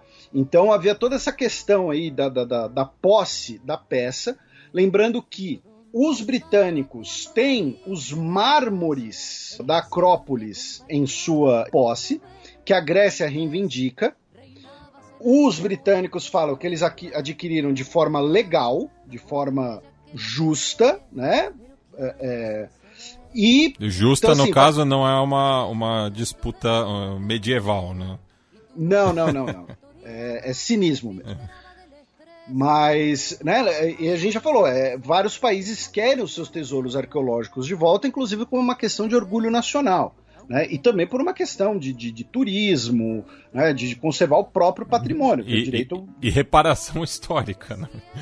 Pois é. Então, você tem essa, né, no meio dessa disputa, né, você teve essa devolução pela Itália, e aí a Grécia, como um gesto de boa vontade, disse que vai emprestar lá uma estátua para o Museu de Palermo, né, por um prazo aí de 5 anos, acho, um negócio assim, mas enfim, vai ser emprestado. E a Grécia recebeu 6 dos caças Rafale, que havia comprado da França, né, apresentou eles ao público, né, no meio dessa escalada de compra de armamentos em relação à Turquia, né, lembrando que Grécia e França assinaram uma aliança militar ano passado. Que, como assim, são 2 países da OTAN, né? Então assinaram uma aliança militar visando quem? Né? Visando a Turquia, questão do Chipre, de exploração de gás natural e tudo mais. Subindo agora pelos Balcãs, na Macedônia do Norte, o Zoran Zaev, né, que havia renunciado, né, ao cargo, ele havia anunciado a renúncia ao cargo quando o Partido Socialista da Macedônia do Norte perdeu as eleições municipais, e agora teve, no final do ano passado, né, o anúncio de quem vai sucedê-lo, o Dimitar Kovačevski, né, que vai ser aí o novo, então, primeiro-ministro da Macedônia do Norte, assumindo como líder do Partido Socialista, não uma eleição geral. Na Albânia, a polícia dispersou manifestantes que estavam em frente à sede do principal partido de oposição, o Partido Democrático. 25 pessoas foram detidas. Esses protestos foram no dia 8 de janeiro, por conta da eleição interna do partido. Tá? Então lembra quando teve aqui em São Paulo aquelas cenas, né, dos apoiadores do Dória saindo na porrada com os apoiadores do Serra, um negócio assim? Algo parecido com isso. Tá? Na Sérvia, nós tivemos um referendo constitucional no último dia 16 de janeiro, sobre a reforma judiciária do país. Tá? E a reforma judiciária que visa, né, supostamente adequar, né, o judiciário sérvio às regras da União Europeia, para a eventual ascensão do país à União Europeia. A reforma foi aprovada com 60% dos votantes, porém apenas 30% dos eleitores compareceram. Ao mesmo tempo, uma lei recente, né, que do ano passado havia abolido a necessidade de mais de metade do eleitorado para um referendo. Então, o referendo vai valer, mesmo tendo apenas 30% dos eleitores presentes. Tá? A administração do Kosovo não autorizou que os cidadãos sérvios votassem no referendo, tá? O que também contribuiu aí, acho, né, para parte, né, do baixo comparecimento. E no final do ano passado, a gente comentou de protestos na Sérvia, né, por conta de uma operação de mineração da empresa anglo-australiana Rio Tinto, né, queria minerar lítio na Sérvia. E depois de um mês de protestos, hoje, dia 21, o governo sérvio revogou as licenças para mineração de lítio no país, tá? Da Rio Tinto, no caso. Na Bósnia, o líder sérvio-bósnio Milorad Dodik foi alvo de mais sanções pelos Estados Unidos pela acusação de atividades desestabilizadoras. A gente comentou aqui no ano passado que ele usa uma retórica bastante nacionalista e separatista, né, dizendo que a Bósnia, né, tem que se unir à Sérvia, tem que deixar de ser parte da Bósnia e tem que se unir à Sérvia de vez.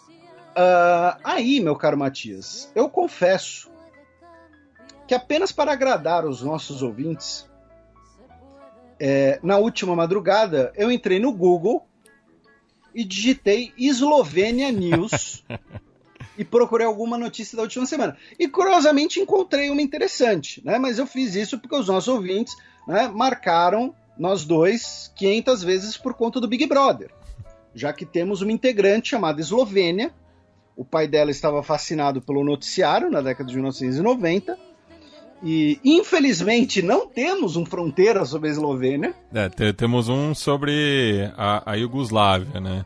E meu amigo Zé Pereira, do Baião de 2, apesar dele gostar muito do Luka Doncic, ele que é torcedor do Dallas Mavericks, ele tá de cara com a Eslovênia por dois motivos, né? Porque ela é de João Pessoa, mas foi Miss Caruaru, enquanto que meu amigo Zé Pereira é de Campina Grande, então ele tem rivalidade com duas cidades envolvendo a moça.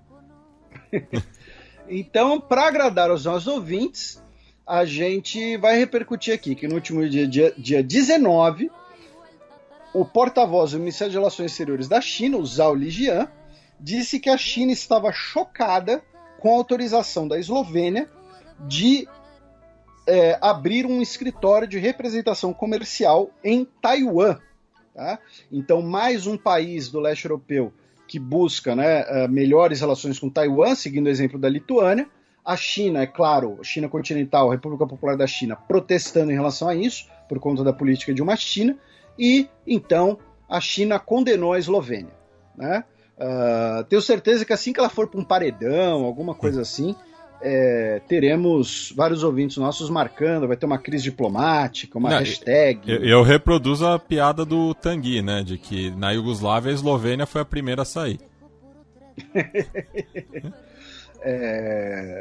Mas então... o Tanguy, que inclusive... nessas matérias de portal de entretenimento, que só repete o que as pessoas postaram no Twitter, ele virou um internauta. Acho que foi no Globo. Não deixa de ser. Né? Um internauta também postou que blá blá blá blá blá. Né? A Polônia, né, passou mais uma lei contra a educação da ideologia de gênero nas escolas, né? Ou seja, em outras palavras, mais uma lei aumentando a intervenção estatal dentro da educação, o que eles dizem que não gostam, mas na verdade gostam. Na Alemanha, um ex-agente de inteligência sírio, Anwar Haslan, foi condenado à prisão perpétua por ter sido parcialmente responsável pela morte de 27 pessoas presas e a tortura de 4.000 em uma prisão de Damasco. Tá? Ele buscou asilo na Alemanha, porém depois descobriram quem ele era, né? Que ele era um cara, né, um coronel do exército sírio durante, né, o regime Assad, e aí agora ele foi condenado à prisão perpétua. Da Alemanha, vamos para o Reino Unido. Primeiro, né, mais um desdobramento do caso Julian Assange, já que o presidente do México, o Andrés Manuel López Obrador, repetiu, né, que oferece asilo ao Julian Assange, né, ou seja, substituir o Equador aí na oferta de asilo. Como a gente comentou lá quando a gente falou do Canadá, o príncipe Andrew, né, o Duque de York, perdeu os seus títulos militares, suas patentes militares, e também o seu título real. Ele não será mais chamado de Sua Alteza Real. Né? Assim, ele vai continuar sendo Duque de York, vai continuar recebendo alguma mesada aí à custa do contribuinte britânico, enfim, provavelmente vai ter lá uns agentes de segurança, né, também a custos do contribuinte britânico, ou então às custos dos dividendos, né, da família real, já que estamos falando de uma família com muitas propriedades, né? Mas ele não terá mais suas patentes militares, nem será chamado de Sua Alteza Real. Vai ser só aquele... eu não vou falar nada. Ele que era piloto de helicóptero, né, durante a Guerra das Malvinas, mas ficou mais conhecido por ser o esposo da Fergie. E ele foi ferido nas Malvinas, né, salvo engano. Também tem essa. Que ele tem uma coisa que ele não fica suado, né? Porque uma glândula sudorípara dele, enfim, alguma coisa assim. Mas eu não vou fazer piada com ele, porque se mataram o Jeffrey Epstein, quer dizer, se o Jeffrey Epstein se matou, né, dentro de uma prisão de segurança máxima nos Estados Unidos, imagina o que eles vão fazer comigo, né? Então eu não vou fazer piada, né, só vou repercutir a notícia. Mas tinha um plano, ainda falando sobre as Malvinas, o governo militar argentino tinha um plano de assassinar ele na ilha de Mustique, né, que é aonde ele foi depois da guerra, né, em 1982. Que faz parte de São Vicente e Grenadinas. E no Reino Unido, a batata do Boris Johnson agora está assando de verdade, né? Porque no ano passado a gente falou que existia a possibilidade de ter tido uma festinha, né? Porque teve lá aquela assessora de imprensa que fez a brincadeira que pegou mal, aí ela renunciou, aí o Boris Johnson falou que não teve festinha coisa nenhuma e tudo mais. Agora não. Agora a batata do Boris Johnson tá assando muito. Por quê? Porque nós sabemos que durante a pandemia, durante o lockdown, para ser mais preciso, tá? Em maio, se eu não me engano, né? Em maio de 2020. Então, teve em maio... A primeira... Isso, a primeira. E que essa, ele depois disse que passou por, sei lá, 20 minutos, né? E não sabia o que era uma festa. E das duas, uma. Ou a vida do cara é uma festa, ou as festas em Downing Street são um saco. Porque o que ele falou perante o parlamento, né, foi que ele achou que era apenas uma reunião assim, do pessoal do trabalho, ele passou para cumprimentar o pessoal. Né? Mas assim, o que aconteceu? Hoje nós sabemos que teve mais de uma festa dos integrantes do governo britânico durante períodos de lockdown.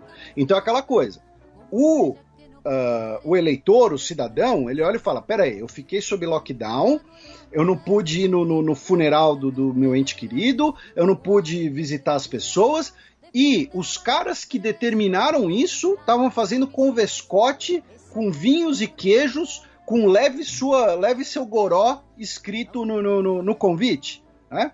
Então a gente sabe que teve mais de uma festa. E uma delas na véspera do funeral do príncipe, né? Exatamente. Teve uma festa de despedida para um fotógrafo, tá? O fotógrafo tava, sei lá, ia mudar de emprego, embora, não sei. Aí fizeram um convescote de despedida durante o período de luto oficial pela morte do príncipe consorte Philip, marido da rainha Elizabeth, na véspera do funeral, 2 dias antes, acho. Então, assim, pega mal por conta do lockdown, pega mal por conta da insensibilidade do luto oficial, e teve mais as mentiras e tudo mais. Então, assim, a gente sabe hoje que tivemos mais de um convescote, tá? Um deles durante o luto oficial do príncipe Philip. E o Boris Johnson, ele só foi se enrolando, porque primeiro não teve festa, depois teve festa, mas eu não estava lá. Depois teve festa, mas eu passei só para dar oi pro pessoal. Depois teve festa e foto dele sentado lá na mesa tomando um vinhozinho, né? Então, assim, lembrando que a gente teve no final do ano passado a eleição de North Shropshire, né? Que elegeram a Ellen Morgan dos liberais democratas. Foi a primeira vez na história que os conservadores perderam naquele distrito. Aí tivemos, durante toda essa discussão, essa polêmica, né, nós tivemos um parlamentar conservador que cruzou bancada, né, que virou a casaca, que falou, olha, não dá mais, Boris Johnson não dá mais. As lideranças do Partido Conservador já teriam cerca de 30 cartas pedindo a substituição do Boris Johnson. O número mágico é 52.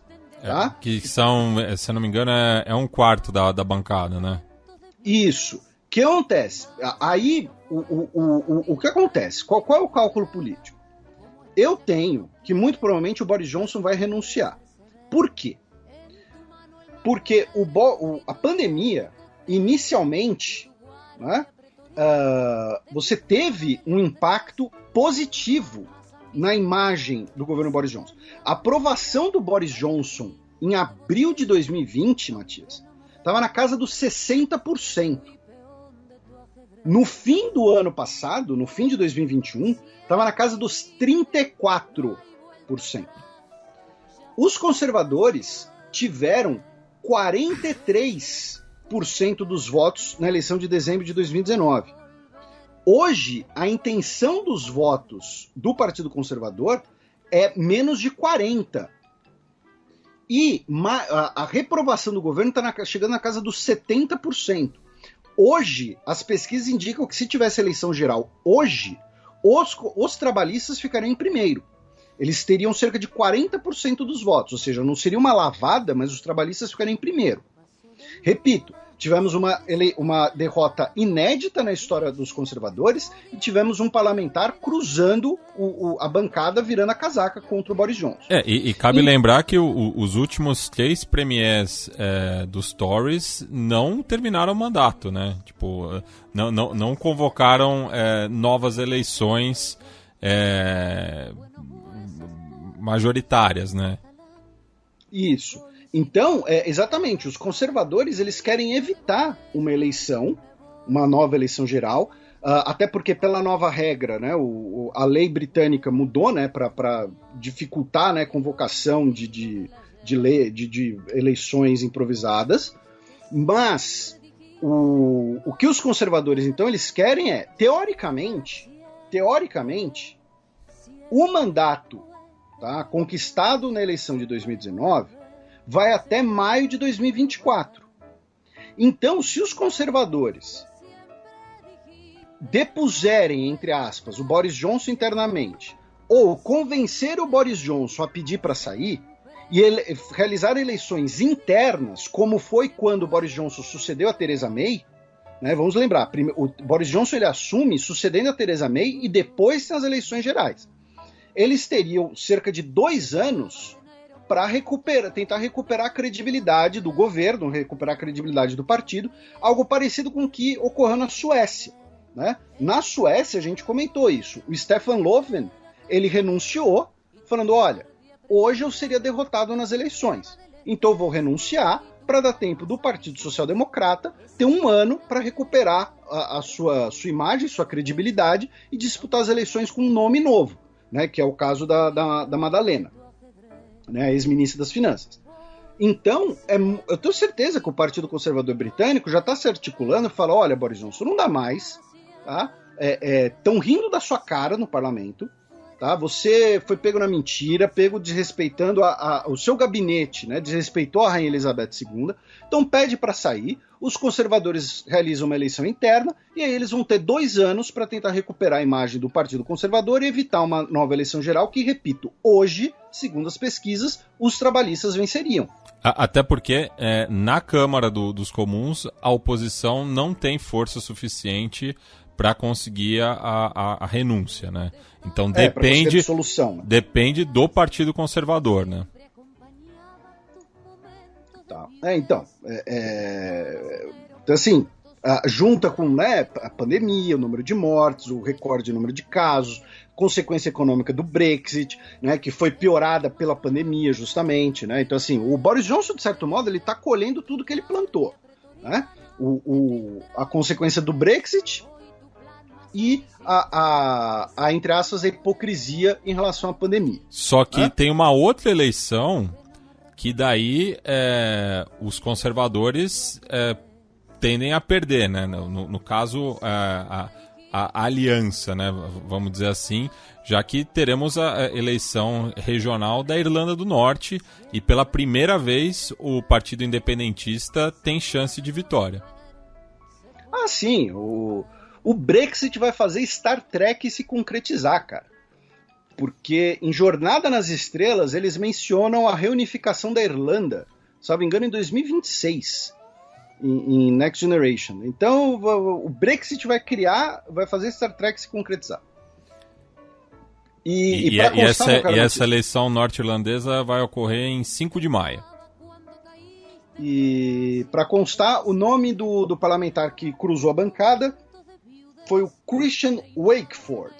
Tá? Ele disse que o Boris Johnson, o comportamento do Boris Johnson era uma desgraça, uma vergonha, e que ele não estava fazendo nada para o povo que ele deveria representar.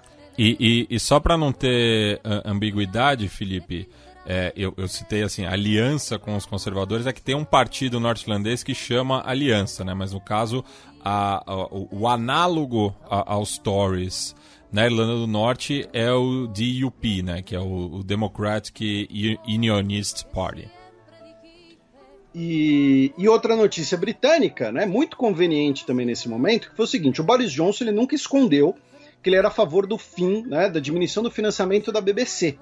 Né, lembrando que a BBC é estatal britânica, tem, né, junta ali tanto... É como se juntasse TV Cultura com TV Brasil, com Futura, enfim, tudo junto com uma TV pública. Mas uma rede pública. Líder de audiência. Isso. E que faz documentários excelentes. Não que o pessoal aqui do Brasil não faça, tá? Mas enfim. E o Boris Johnson, ele sempre foi da ala mais radical, que é aquela coisa bem choque Margaret Thatcher, né, de tirar financiamento público, porque isso não seria o papel. Só que não deixa de ser muito curioso que o governo do Boris Johnson começou a agir, né, em relação a isso, enquanto jornalistas da própria BBC que participaram das denúncias das festinhas dele. Então, o governo, via sua secretária de Cultura, né, Jeannie Dorries, afirmou que pelos próximos 2 anos a taxa paga pelos contribuintes para financiar a BBC será congelada, né, e que o plano é que até 2027, né, ela não seja mais financiada pelo público. Então, assim, tudo bem, a gente tem aí 5 anos para discutir se tem que ter uma TV pública, uma TV educativa, enfim, quem financia, como financia, a gente tem toda uma série de discussões. O que eu estou apontando aqui é o claro oportunismo do momento, né, de falar, então, quer saber, vamos cortar aqui esse negócio, porque esse negócio aí de jornalismo que não tem que... eu não posso ligar pro patrão para reclamar, tá dando ruim, né? Então, é curioso. Cruzamos o Canal da Mancha, tá, meu caro Matias, onde a França multou o Google e o Facebook em 210 milhões de euros por não cumprirem as datas, não cumprirem as regras de privacidade de dados. Tá? Desculpa pela câmera, tá, gente? Né? Porque data, né? Data e dado. não cumpriu as regras de privacidade de dados. Tá? Então, 210 milhões de euros de multa, que nem é tanta coisa assim. Os protestos em Guadalupe, né, por conta das medidas sanitárias e da vacinação obrigatória para os funcionários de saúde, continuam. Tá? A gente chegou até a falar disso, tá, no ano passado. Inclusive, ontem, um policial foi ferido, tá, durante as manifestações, e no último final de semana teve uma barricada em frente ao Hospital Universitário de Pointe-à-Pitre, que é a segunda maior cidade de Guadalupe. Tá? A gente falou das questões lá do agrotóxico, enfim, questões sanitárias e tal, mas mesmo assim é um absurdo. França, que esse ano teremos eleições presidenciais para a França, talvez as eleições mais importantes da Europa, até porque a França está ocupando, né, a presidência do Conselho Europeu. A ex-ministra da Justiça francesa, Christiane Taubira, lançou oficialmente a sua candidatura no sábado, dia 15, em Lyon. Caso ela seja eleita, ela será tanto a primeira mulher quanto a primeira pessoa negra, né, presidente da França. E o candidato, segundo ela quer unir as esquerdas. Né, ela foi ministra do François Hollande.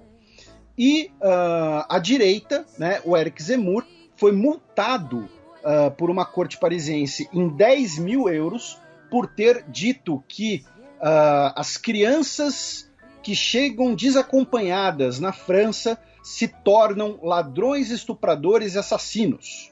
Tá? Um discurso dele anti-imigração, anti-multiculturalismo, né, nas palavras dele, e aí ele foi multado em 10 mil dólares. Ele que briga com a Marine Le Pen pelo eleitorado anti-imigração, pelo eleitorado da direita mais extrema. Ao sul, na Itália, o governo anunciou que vai banir a criação de animais para a pele, né? a criação de animais para a extração da pele, né? E que todas as fazendas de mink, né, do país devem ser encerradas, e também as fazendas de raposas e chinchilas, falando que são um risco para a saúde pública, né, e que existem também razões ambientais e de bem-estar dos animais para essa decisão. O que eu quero saber agora de vocês, ô Dona Itália, é que, tá, beleza, proibiram essa criação, ok, mas e os animais que já estão lá? Os animais que já estão vivos? Vão ser simplesmente sacrificados, jogados numa vala comum, alguma coisa assim? É isso? Né? Então, quero saber como é que vai ficar isso. A Itália também se prepara para a sua eleição presidencial, né? Já que o mandato do Sérgio Mattarella chega ao fim no dia 3 de fevereiro, e agora na segunda-feira teremos a eleição do presidente. Tá? A eleição presidencial é uma eleição indireta, é feita pelo parlamento e também por representantes dos governos estaduais. Tá? São 1.009 eleitores entre os deputados, os senadores e os delegados regionais, e não tem favorito claro, pelo menos, né, no primeiro turno. Enfim, e muito se comenta que um dos possíveis eleitos seria o Mário Draghi, que é o atual primeiro-ministro. E aí o que acontece? Se você eleger o Mário Draghi como presidente, quem é que vai virar primeiro-ministro do país? Né? Então é basicamente uma Mário-dependência da Itália. Da Itália, vamos para a Espanha, rapidamente, meu caro Matias, com duas notícias.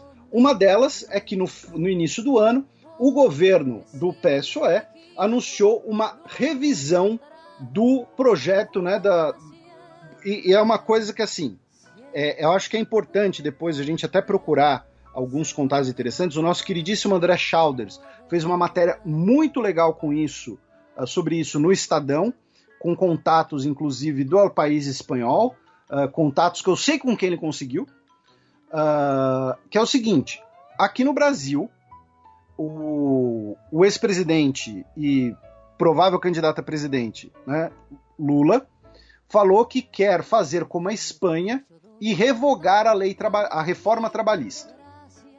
Por quê? Porque no início do ano, o governo espanhol, né, anunciou que vai rever a reforma trabalhista para recuperar parte dos direitos trabalhistas que teriam sido perdidos na Espanha, especialmente coibir casos de abuso de trabalho temporário e de terceirizações feitas usando brechas na lei, né, usando loopholes. Né? Então, é o tipo de notícia internacional que tem um impacto muito grande aqui no Brasil, até porque, né, passou a fazer parte da campanha presidencial. Então, eu repito, leiam lá o material produzido pelo André e a gente também vai tentar fazer uma discussão aqui interessante, quem sabe com convidados. Quem sabe não, certamente com convidados. A outra notícia espanhola foi que o homem mais velho do mundo, El Pepino, né, Saturnino de la Fuente Garcia, faleceu no dia 18, aos 112 anos e 341 dias, faltando 24 dias para ele completar 113 anos. Tá? Ele nasceu em 1909. Tá? Vamos, né, para colocar aqui, né, a data assim, em perspectiva. Semana que vem, dia 30 de janeiro, teremos eleições gerais em Portugal, que serão aí temas, será aí um tema principal, né, certamente no nosso próximo programa. Atualmente, nesse momento, o Partido Socialista está liderando as intenções de voto do Antônio Costa. Falando em União Europeia, o ex-presidente do Parlamento Europeu, o Davi Sassoli, italiano, ele faleceu no último dia 11 de janeiro. Tá? Ele faleceu no cargo, ele faleceu devido a complicações de um mieloma múltiplo que ele tinha. Tá? Então ele tinha uma deficiência no seu sistema imune que provavelmente colaborou para essa situação. Ele veio a falecer aos 65 anos de idade no dia 11 de janeiro. E aí ele foi primeiro provisoriamente, depois permanentemente substituído pela eurodeputada maltesa Roberta Metsola, de 43 anos de idade. Ela recebeu 458 votos de 690, ela que é da coalizão do Partido Popular Europeu, que é a coalizão, digamos assim, conservadora, né, de centro-direita do Europarlamento. Ela que é conhecida pelo seu ativismo contra o aborto de gestação, contra a legalização do aborto de gestação, especialmente no país dela, Malta, mas também no Europarlamento. E para a gente fechar esse bloco gigante, num clima mais para cima, né, a gente vai fechar aqui com notícias espaciais e arqueológicas, né, europeias, todas aí do último mês, já que tinha bastante coisa. Primeira delas foi que no dia 22 de dezembro, arqueólogos perto da cidade de Cesareia, em Israel, que era a capital, né, da província romana, da Palestina romana, encontraram, né, os tesouros de 2 naufrágios, incluindo aí moedas de ouro, objetos, joias, anéis, incluindo um anel de ouro com uma gema incrustada com a imagem do Bom Pastor, que é possivelmente uma das mais antigas representações de Jesus Cristo já encontradas. Tá? Ainda não foi datada com mais precisão, mas provavelmente tem aí esse recorde. No dia 25 de dezembro, aqui na Guiana Francesa, aqui na nossa vizinha, né, foi lançado o telescópio espacial James Webb, né, parceria da NASA com a Agência Espacial Europeia, lançado num foguete francês, o Ariane 5, ele que vai suceder o telescópio Hubble e vai mostrar como o universo é mais, né, complexo ainda do que imaginamos. Também no final do ano passado, encontraram os vestígios arqueológicos de um forte romano perto de Amsterdã, muito provavelmente construído por Calígula, né, ou seja, devia rolar uma putaria dentro dele, brincadeira, mas provavelmente como parte dos planos de Calígula para invadir, né, as Ilhas Britânicas. Tá? Lembrando que as Ilhas Britânicas foram invadidas por Cláudius, né, em 43, que foi o sucessor do Calígula. Né? E também arqueólogos gregos encontraram no mar Egeu os restos de um submarino italiano afundado durante a Segunda Guerra Mundial, tá? Que foi um dos poucos casos de um submarino afundado em combate com outro submarino. Tá? O submarino italiano Jantina, que foi afundado pelo submarino britânico Torbay, perto da ilha de Mykonos, no mar Egeu. Então, tem aí descobertas arqueológicas e espaço para todo mundo que quiser.